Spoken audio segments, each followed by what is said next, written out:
Hi, everyone. Welcome back to Real Talk, our campus weekly video series where we discuss relationships, empathy, advocacy, and life. All of our episodes are pre-recorded and released every Tuesday at 5 p.m. on our IGTV.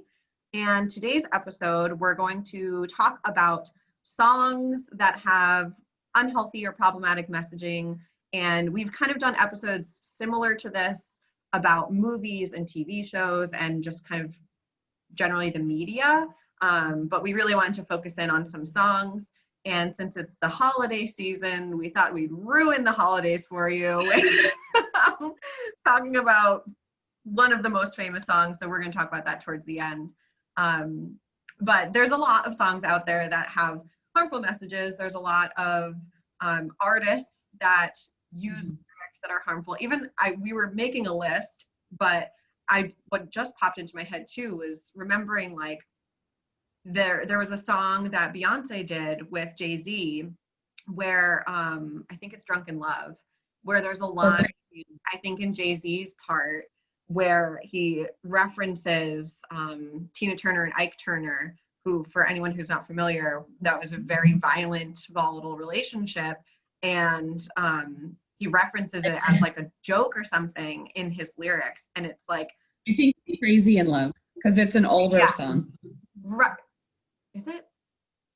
Maybe. Anyway, yeah, but right. But somehow like it was okay to just slip in those lyrics and like you're singing along to this song that's catchy and great and like love Beyonce and all that, but it's like, why? What was the purpose of putting in those lyrics? You know, it's like, and that happens all the time where you're listening to a catchy song and like singing along.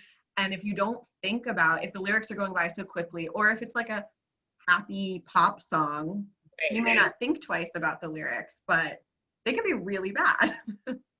No, and I think too when it's like a popular song, like on the radio, everybody's listening to it, everybody knows which one it is. Like you kind of go with the crowd and you listen to it, and you don't necessarily think to like, I don't know if criticize is the right word, but like just like consume it in a way where you're actually thinking about what the lyrics are saying. If you're not used to recognizing the problematic language and things like that, like you and I kind of are more just automatically doing, I feel like, in our day-to-day life, not more than anybody else in the world, but because we're doing it all day at work, it's like not something that you just kind of turn off in your brain when you get the radio on.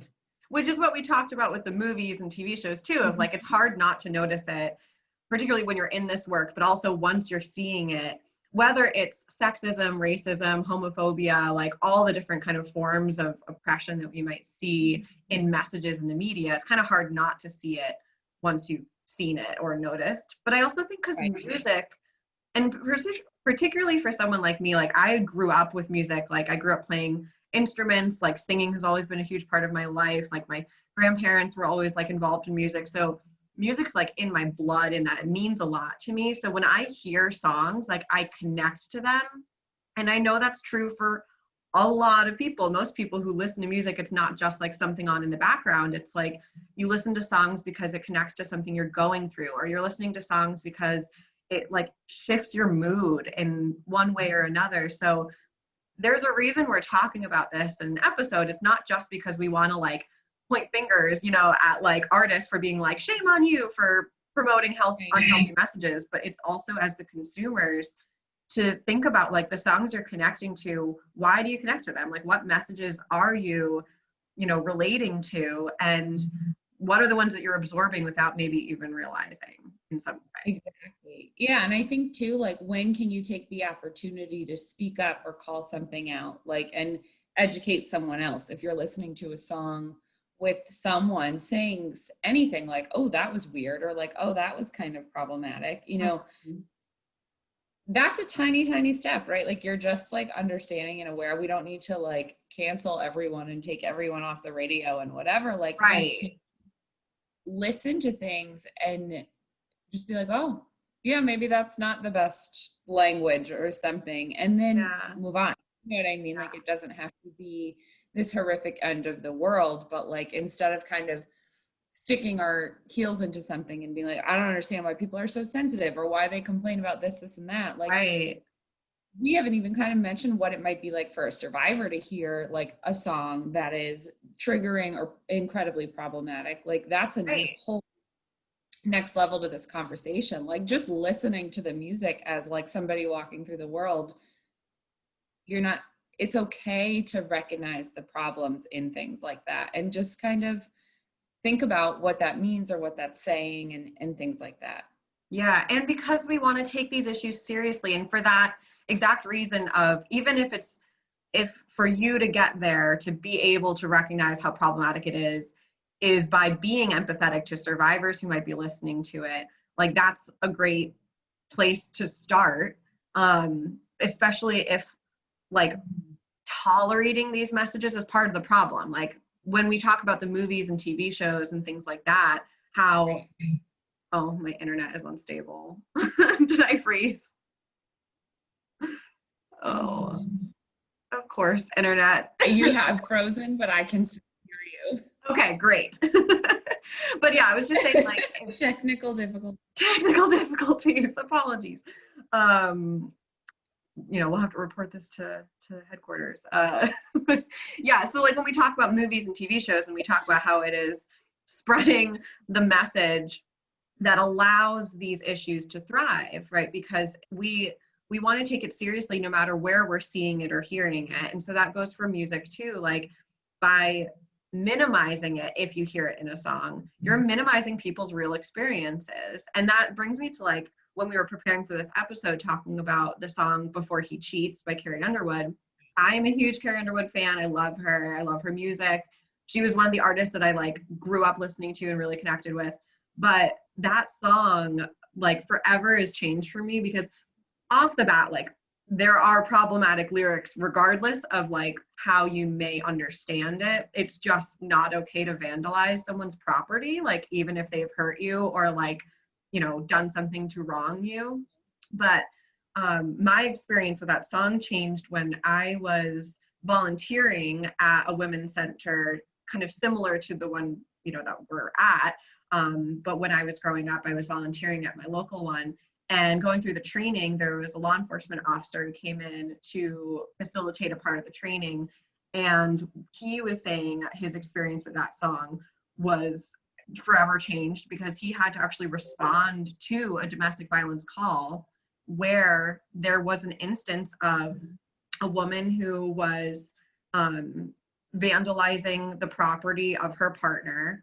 And then like when he returned home in this kind of behavior and kind of fit of rage or whatever she was doing, she then attacked him with the baseball bat and was keying his car and all these different things.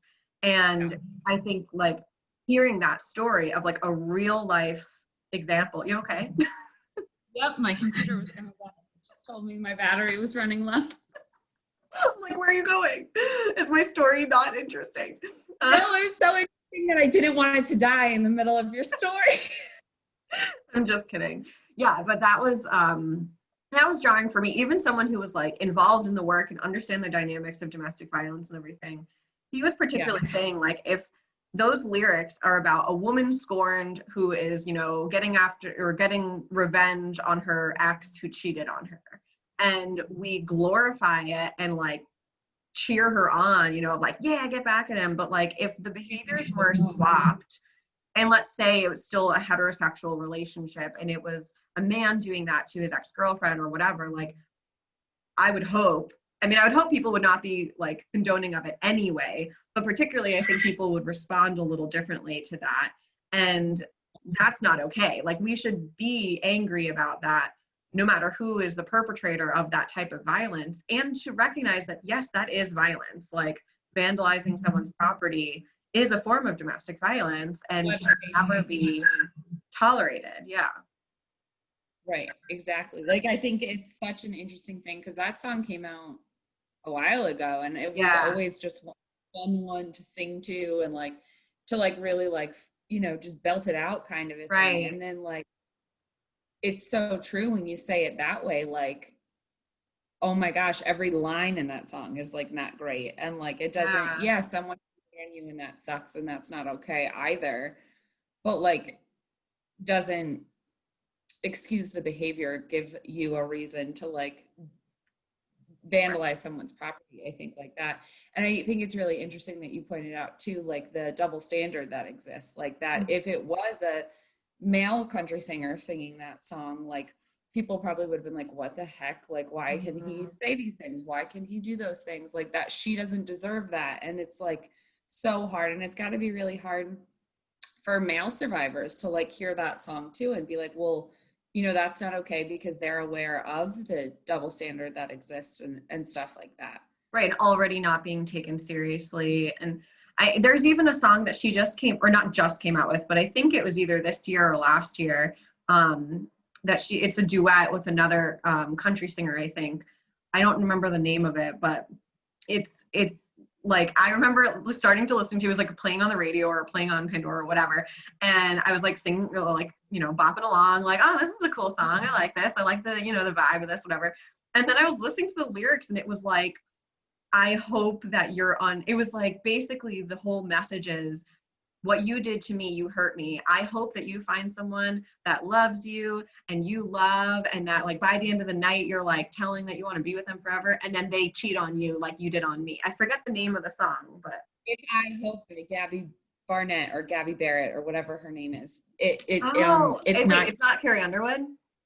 No, but I think it's I Hope. I think that's what you're talking. Gabby Barrett, yeah, because her and Charlie Puth did the duet. That was like, I hope you're both feeling sparks by the end of the night. That's the one. Yeah. And then I hope he cheats or whatever, yeah, or she cheats, whatever. Yeah. I know. It's so problematic. It's so manipulative. It's also like one of my favorite songs, which is I know, and that's the problem. Well, and it's funny because obviously we wanted to talk about Blurred Lines, which is another song that is a little older, but is still played all the time on the radios and things. And has terribly problematic. Terrible lyrics that just imply that consent is like, you know, confusing, and like, oh, well, just because they say no doesn't really mean they say no. They're probably just messing with you. So you should, you know, it's kind of confusing and blurred. So just like go for it and like treat them like a domesticated animal, or like don't treat them like it like makes me nauseous. Right. And the music video to it. And that's the other piece, I think, like I was thinking about a lot of the songs by Nelly that like, I'm sorry to the Nelly fans, but like not sorry, because so many of the lyrics in hip hop in general like are criticized for being really sexist, and like particularly towards Black women. And we know that that's a huge issue of like, we already don't take sexual violence seriously for anyone, but particularly Black women are like just left out of the conversation, or you know, victim blamed even more so because of their identities. And so seeing like a lot of the lyrics in hip hop music that are like degrading towards Black women particularly. And we're seeing a lot of people kind of, particularly Black artists, like, or Black female artists, reclaiming, you know, hip hop in a lot of different ways, which is really cool. But the music videos, in addition to the lyrics, can be just as awful for like the way that they can, you know, convey. I remember, what song was it? Cruise by Florida Georgia Line.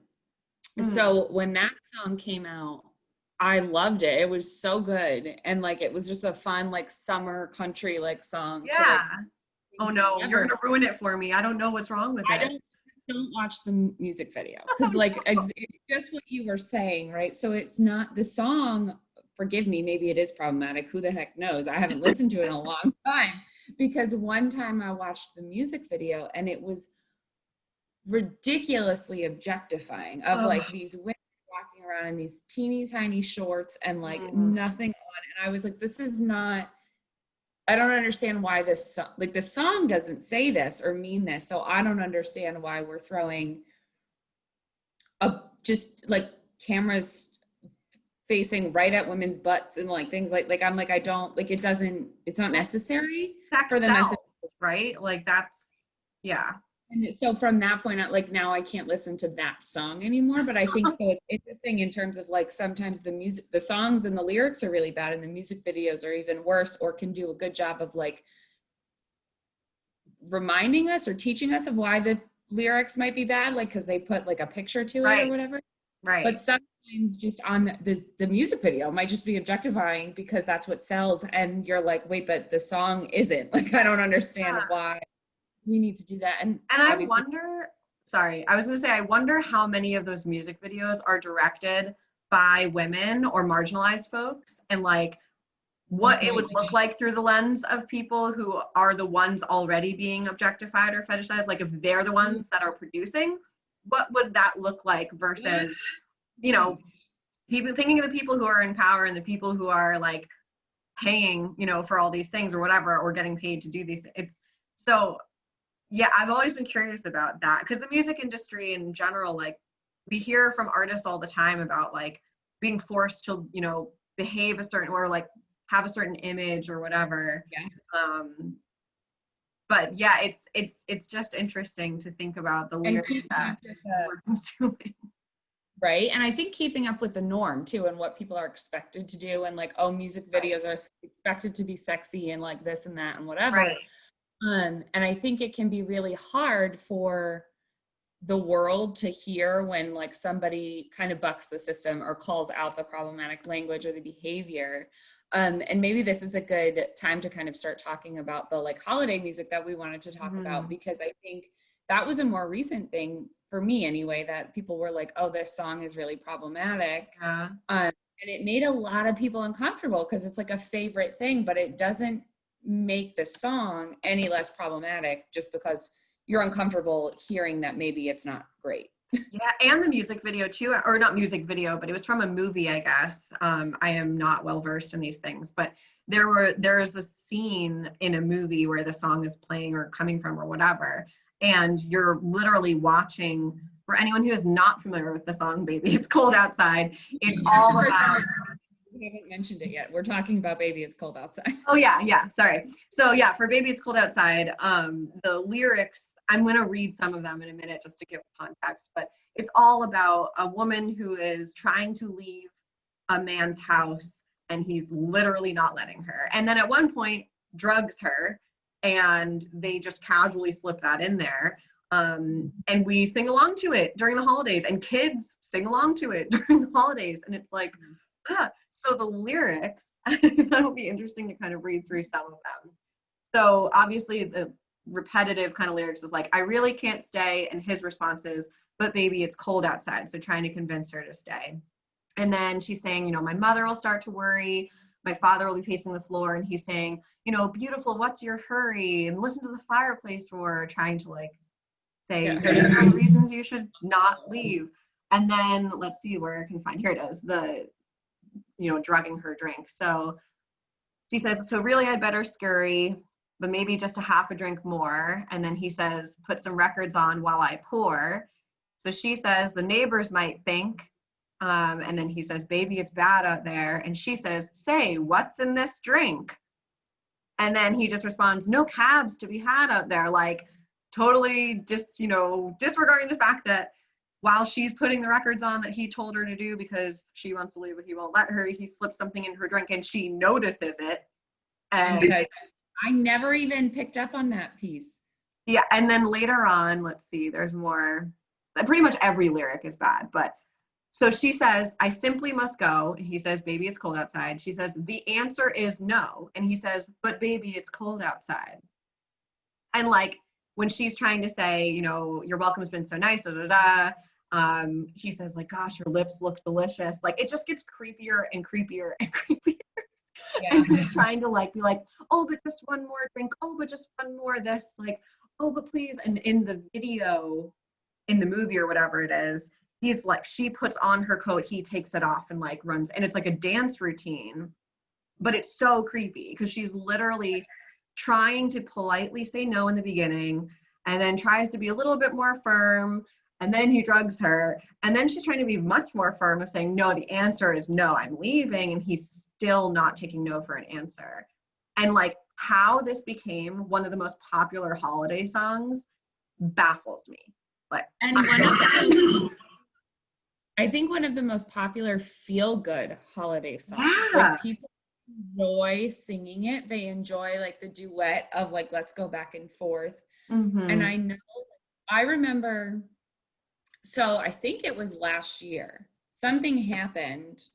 I read a news article or whatever that like, Baby It's Cold Outside, it actually has really problematic language. I had not started, I'm trying to think, like I started my work at the Women's Center. It was kind of the first experiences I had working in this field. Hadn't ever thought of the song that way before. Read the news article, immediately was like, oh my gosh, yeah. Thought about the lyrics, and then thought about 6 or 7 clients that I've worked with that have talked about this idea of being coerced into having sex with someone, or into staying somewhere where they were uncomfortable, or it's just easier because I can't stand the fact that they just keep asking and just keep begging, so I'm gonna just like give into it. Don't take no for an answer, no matter how they say no. It's no matter what it is, whether it's directly saying no, or like, oh, I actually have homework to do, or I have to get back to my friends, or whatever. It's getting late, I should probably go. Immediately could connect it to so many people whose like faces I can remember and know how we work together and all of this stuff. And then talking to people in my personal life who were like, it's really so annoying that people are like calling this out, that it's really not. It's baby, it's cold outside. How do we not listen to it anymore? Like, what are you talking about? And it's so hard for me to like figure out how to process that, I think, with people in my personal life, because it's not hard for me to understand. You know what I mean? Like, it's not hard for me to understand why it's problematic, which makes it that much harder for me to talk to like friends and family members about like, duh, like this is why it's like, bad. I don't understand. Like, stop singing along to this. And I wonder if that's like using that bystander intervention method of like making it personal by saying like, if it's a family member, being like, how would you feel if I was the woman in this scenario in this song? Like, what would you say then if I told you a story of me being at someone's house trying to leave, or me being with someone and they drugged me and wouldn't take no for an answer and refused to let me leave to be safe? Like, how would you respond then? Like, making it a personal, like almost forcing that empathy on someone. Because it is hard, I think. And I'm so glad you mentioned the like cancel culture, because I think that's such a huge like response now of people like wanting to cancel people, but then also the people getting so annoyed that like, oh my God, everything is canceled. Like, oh, everybody cancels everybody for anything. But it's like, no, there are things deserving of not being in our face anymore. Like, we should never have been supportive of these lyrics. We should never have been singing along to a song that literally condones rape and sexual violence. Like, there's no arguing against it. There's no like, oh, but it's romantic or it's sweet. And if that is someone's belief, they have a lot of maybe like understanding of the dynamics of interpersonal violence. Unlearning to do, right? Because it's not romantic, it's not sweet. Absolutely 100%. The vibe and the music that they give off in the song, they make it sounding they're tricking you. Because what they're talking about is sexual violence, and it's something that it's such an insidious form of sexual violence, I think, that like people who have experienced it and received and been coerced into things might not even understand that you had a right to not have that happen to you. And I think it's because of the way that we accept those messages, and like but please, how about that? We've been dating for 3 months. Like, it's time for us to do this. Most couples have done this by now. Like what we always say, right? Like, anything short of heck yeah, I'm excited to do this. I want to be here. I want to be in this space with you and do whatever it is we're talking about is not consent. And it's something that you don't have to put up with, but when it's put into songs, or there's like connotations of like, oh, but it is actually romantic that he wants you to stay around. Like when you're saying no, it's just not, it's not okay. And it's something I might say differently if we weren't recording. I'm with you. But I thought it would be fun too, because I think, it is such a popular staple song of the holidays. So if you're looking for a replacement song, there is one. I forget how, I think a colleague probably like told me about it a few years ago, and I was elated because it's like this just fun, silly kind of version of like changing the lyrics to be healthy, but also calling out how problematic the original lyrics are, but with the same catchy tune, so you can still enjoy the like musicality of it. So I thought it would be fun to kind of play that for our viewers. So let's see. We've been having technical difficulties all episodes, so let's see if this actually works. We'll find out in a second. All right, so here are the horrible lyrics. This is working, right? We can see it. Yeah, you can see. All right, so let's get to here. So this is the, oh, I have to make sure my sound is, there we go. So this is the rewritten version by Lydia Liza and Josiah Lemansky of Baby It's Cold Outside. Let me know if you can hear it, just with like a thumbs up.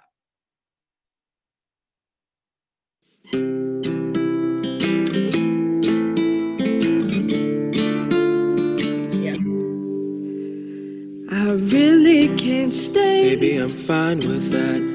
I've got to go away. Baby, I'm cool with that. This evening has been Hoping you get home so safe. very nice. I'm glad you had a real good time. My mother will start to worry. Call her so she knows that you're coming. And father will be pacing the floor. Better get your car. So really I'd better scurry. Take your time. Should I use the front or back door? Which one are you pulling towards? The neighbors might think that you're a real nice girl. Say, what is this drink? Pomegranate LaCroix. I wish I knew how. Maybe I'll help you to out. break this spell. I don't know what you're talking about. I ought to say no, no, no, you sir. reserve the right to say no. At least I'm gonna say that I tried. You reserve the right to say no. I really can't stay. Well, you don't have to. Ah, but it's cold outside. I've got to get home. Do you know how to get there from here? Say, where is my coat? I'll go and grab it, my dear. You've really been grand. We'll have to do this Yes, again. I agree. How about the Cheesecake Factory? We're bound to be talking tomorrow. Text me at your earliest convenience. At least I've been getting that vibe. Unless I catch pneumonia and die. I'll be on my way. Thanks for the great night. Bye. Bye. Drive safe, please. Don't watch that episode of Breaking Bad without me. I won't. I'll save it for you. Yay! I forgot about the Cheesecake Factory thing. That was funny. I've never heard that before. You've never heard it before? Oh, that's so cool. There we go. There's a replacement of the, and I love how they changed the lyrics of like what's in this drink to what is this drink. And my favorite line is the like, when she says like, I really ought to say no or something, and he's like, you reserve the right to say no. And it was like, yeah, you do reserve the right to say no. And it should be respected, especially during the holidays, anytime, every time, everywhere. Right? So there we go. Woohoo! I like it. And I think maybe, what can we do? I want to give people that link. Like, I want to make sure we can put it in the caption. Yeah. Make it accessible to people, because I think that's the version I want to listen to all the time. Yeah. Yeah, because I think we're not asking, like, we've been talking a little bit about like cancel culture and things like that. Like, you don't need to count it out forever. I mean, maybe you should, but whatever, that's your own decision. But I think what we really want to encourage people to do is recognize problematic language and things, right, and know that it shows up in TV shows and movies and music. And if you're someone who's experienced something, it doesn't mean that your struggles with it are any less valid, because the world is okay with listening to this kind of music. Mm-hmm. If you're someone who hasn't experienced something, it's still okay. It might be uncomfortable and something you're not used to, but it's still okay to recognize that language or the messaging that we're getting from music and things like that. And I think that's a really important first step in all of this always.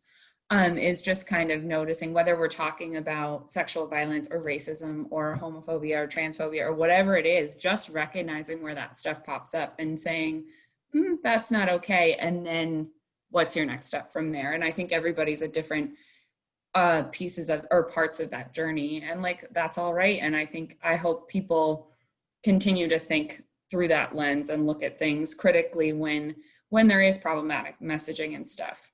Yeah, and know that it matters, right? That it's not just like a, annoyance of like, oh, I have to stop listening to this song. It's like, no, you're choosing, if you are going to do that, to stand up for survivors, to stand up for people who've experienced it, to stand up against these issues.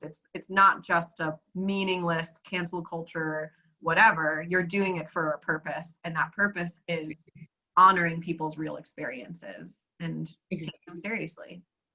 Exactly. And I think you never know who you're going to be supporting or who's going to be receiving that message that you support or don't support their experience or honor their real experience by fighting for why it is okay that this song says these things and stuff like that.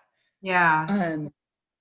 Yeah, this was cool. I'm glad we had this conversation. And I know we've kind of talked about it in different versions with TV and movies and stuff like that. And who the heck knows, maybe we'll do it again. But I'm glad that we talked about it today. Is there anything else you wanted to kind of add or say before we wrap up?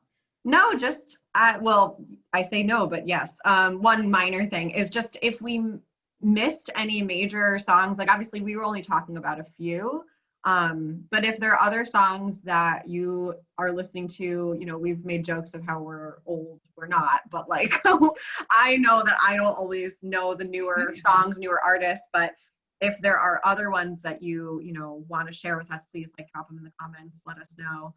We'll be happy to rip them apart and